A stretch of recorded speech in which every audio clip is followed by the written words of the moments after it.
Good afternoon. I'm Imansha Agarwal. Welcome you all to the digital media platform of Uday India. Here are today's highlights. Delhi Lieutenant Governor VK Saxena today threatened to sue Aam Aadmi Party leaders, including MLAs Atishi and Saurabh Bharadwaj, for highly defamatory and false corruption allegations against him.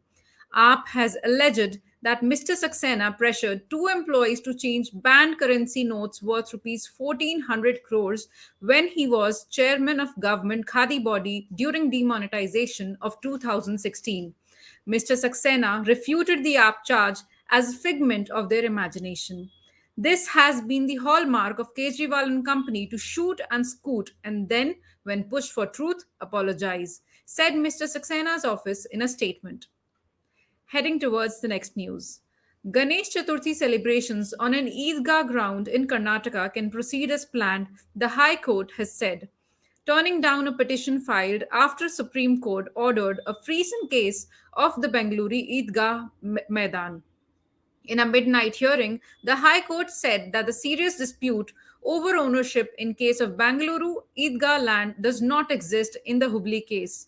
So the order of the Supreme Court is not applicable, said Justice Ashok Se Kinagi. The Hubli grounds is corporation property and corporation can do whatever it considers appropriate. They have 2 days to pray, Ramzan and Bakrid. That, of course, cannot be interfered with, said the judge. Heading towards our next news. Today, India's External Affairs Minister S. Jaishankar will fly out for a 3 day trip to co chair the 3rd India UAE Strategic Dialogue and the 14th India UAE Joint Commission meeting with UAE Foreign Minister Sheikh Abdullah bin Zayed Al Nahyan. Dr. Jaishankar will also meet with the other UAE dignitaries while in the country. According to the External Affairs Ministry, these discussions would give us a chance to examine the whole range of comprehensive strategic alliances between India and the UAE. India and the UAE have frequently exchanged high level communications. In June of this year, Prime Minister Narendra Modi visited Abu Dhabi and had a meeting with UAE President Sheikh Mohammed bin Zayed Al Nahyan. Next news is from Bihar. In the first move against the perception that strongmen and lawlessness have returned to Bihar under the new RJD JDU regime, the Nitish Kumar government on Wednesday removed Kartik Kumar as a law minister and allotted him the low profile sugarcane department. Kumar is an MLC from Lalu Prasad's party RJD. This comes just a day before Kartik Kumar is expected to appear in court in a kidnapping case with his interim protection from court against any coercive action ending on September 1. It seems that Nitish Kumar government was wary of humiliation if the court made any adverse comment against Kartik Kumar on September 1 and wanted to avoid the bad optics of the state law minister appearing before the court in a kidnapping matter. Moving on to the next highlight. According to the government estimates, 518 lakh tons of rice will be purchased during the upcoming Kharif marketing season 2022-23. During the most recent Kharif marketing season 21-22, around 509 lakh tons of rice were purchased. In order to examine the procurement plans for the Kharif crop, State Food Secretaries and the Food Corporation of India held a meeting in New Delhi under the chairmanship of Sudhanshu Pandey, Secretary, Department of Food and Public Distribution. The adoption of mechanized procurement operations borrowing at reduced interest rates, lowering the cost of procurement operations, promoting millets, and online payment of food subsidy claims were some of the topics covered during the conference. According to Mr. Pandey, millets should be purchased with priority. The next news is about India's economy. The country's economy can develop at a steady rate of 7 to 7.5% for the next 25 years, according to the EAC-PM. At this growth rate, India might reach upper middle income status by 2047, according to EAC-PM chairman Vivek Roy. According to him, India would reach an annual per capita income of roughly $10,000 even if it grows at a relatively moderate rate of 7 to 7.5%. According to Mr. Debroy, Prime Minister Narendra Modi has set the ambitious goal of making India a developed country by 2047, which entails that India would fall into the upper middle income group and undergo a radical social transformation. According to the International Monetary Fund, the Indian economy is forecasted to expand by 7.4% in 22-23, making it one of the world's fastest growing economies. Moving on to the next one. The World Bank has hailed India's whole of government approach to stimulate production during corona pandemic. It said that India adopted a whole of government approach to stimulate local production that helped reduce unit prices and the dependency on global supplies during the COVID-19 pandemic, even as no compromises were made on quality in the largest procurement exercise conducted by the government. World Bank reports take a close look on the initiatives taken by the center to ensure a sustained supply of essential medical commodities during the critical initial phase of pandemic, including efforts to develop the local market following a whole of government approach.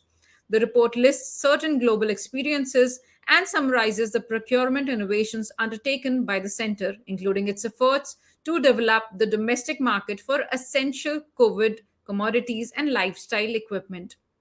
Now let's talk about Ganesh Utsav celebrations. Today marks the start of Ganesh Utsav, the religious celebration of Mahabharata. The religious gains a great deal of significance because it is widely observed by members of various societal groups. The celebrations will be held without any constraints related to COVID 19 in a joyful mood. Since previous night, worshippers have begun bringing Lord Ganesha statues inside their houses and public pandals. Next news is from Manipur. The Manipur BJP led government would soon lose support from the Nitish Kumar's Janta Dal United. According to BJP officials, this is unlikely to pose a threat to the Biren Singh administration. The party's Manipur unit will meet with JDU national officials during the forthcoming national executive session in Patna on September 3 to 4 to make the final decision on this. 55 MLAs in the 60-seat assembly are currently supporting the BJP-led coalition. Included in this are 7 JDU members. Even if parties cease to participate, the number of ruling coalition would increase to 48, much exceeding the threshold of 31 constituting a majority. Despite Mr. Kumar breaking off his coalition with the BJP and leaving the National Democratic Alliance, the JDU was still lending outside support to the Biren Singh administration. Moving on to the next one. The first mountaineer from Arunachal Pradesh to summit Mount Everest, Tapi Mira, is said to have vanished 7 days after departing on an excursion in the East Kameng area of the state, which is close to the Chinese border. Niku Dao, the companion of Tapi Mira, has also gone missing. The two were traveling to the snow covered Mount Kyaristam and in the eastern Himalayas in order to ascend Khara Satam, the highest snow covered mountain area in Arunachal Pradesh, which is located at a height of 6,900 meters. The missing mountaineers are the focus of an extensive search operation. Additionally, 2 military helicopters have been requested. A team was sent out on foot when poor weather forced a halt to the search. Now, let's talk about natural calamity in our neighboring country. More than 1,100 people have been killed in Pakistan as a result of torrential rains and flooding, including 380 children, according to a Tuesday appeal for relief from the UN for what it is called unprecedented climatic calamity, as the unprecedented flood brought on by the unusually severe monsoon rains devastated homes, businesses, infrastructures, and crops. 33 million people, or 15% of the 220 million strong South Asian nation, were affected. Army helicopters rescued stranded families and dropped food supplies to the inaccessible places. The nation received 390.7 millimeters of rain, or over 190% more than the 30-year normal, in the quarter ending in August of this year, which is 15.38 inches. The 50 million person Sindh province was hardest hit, receiving 466% more rain than the 30-year normal. Moving on to the next one. Mikhail Gorbachev, who avoided violence to end the Cold War but was unable to save the fall of Soviet Union, passed away on Tuesday at the age of 91, according to hospital officials in Moscow. The last Soviet leader, Mikhail Gorbachev, worked to bring about the reunification of Germany by negotiating armaments reduction agreements with the United States and forming alliances with Western nations. Mikhail Gorbachev passed away today after a lengthy and protracted illness, according to a statement from Russia's Central Clinical Hospital. According to Kremlin spokesman Dmitry Peskov, Russian President Vladimir Putin offered his profound condolences on Gorbachev's passing. He remarked he will send a telegraph of sympathy to his family and friends tomorrow. Next news is from Defense. The whole fleet of Chinook helicopters owned by the US Army has been grounded for unknown reasons, and the Indian Air Force has asked American defense contractor Boeing for more information. 15 Boeing built Chinook helicopters were purchased by the IAF from the US and entered service in March 2019. The Chinook helicopters fleet of the Indian Air Force is still in use. When questioned about the American Army fleet being grounded, government representatives told media the US Army reportedly grounded its entire fleet of CH 47 Chinook helicopters owing to risk of engine fires, according to local media sources. Moving on to the weather report. The next 5 days will see a significant amount of rainfall across southern and eastern India, according to the Indian Meteorological Department. According to IMD, the coming days are predicted to see heavy rains across South Peninsular India, Bihar, Sub Himalayan West Bengal, Sikkim, and the Northeast India. Over the following 4 days, IMD predicted that isolated showers with thunderstorms or lightning will occur in eastern regions of the nation, including Bihar and West Bengal. Additionally, rainfall is expected in the southern states of Telangana, Tamil Nadu, and Karnataka. Over the next few days, this is likely to be a continuation of moderate rainfall activity over northwest and central India. Now, the next news is from Bollywood. At the 67th Filmfare Awards in Mumbai, Bollywood star Ranveer Singh won the Best Actor in Lead Role Male for his performance portrayal of a cricket player in 83, while Kriti Sanon took home the Best Actor in Lead Role Female for Mimi.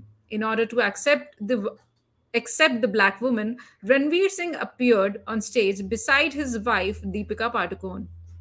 Prior to Filmfare, the Indian Film Festival of Melbourne 2022 honored Ranveer Singh with the Best Actor prize for his portrayal of 83 in the competition. Speaking of Kriti Sanon, she received recognition for her work in 2021 film Mimi, for which she received the award. Kriti Sanon portrayed the surrogate mother in the movie Mimi. Next is Lal Singh Chadda. A recently released social drama had a terrible box office performance in India. One of the biggest failures in Indian cinema to date, the Amir Khan movie completed its run with receipts of less than 60 crores. Amir Khan, however, is the guardian angel for the creator Viacom 18 Studios in this case. The actor has made decision to completely forfeit his acting fees and take on all of Lal Singh Chadda's losses. Amir Khan would have caused losses to Viacom 18 Studios about 100 crores if he decided to charge his acting fees. Mr. Amir Khan, though, has chosen to accept that loss on his own terms. The producer will now incur a small loss, disclosed a source close to the development. That was the end of today's bulletin. Stay tuned for more updates. Jai Hind.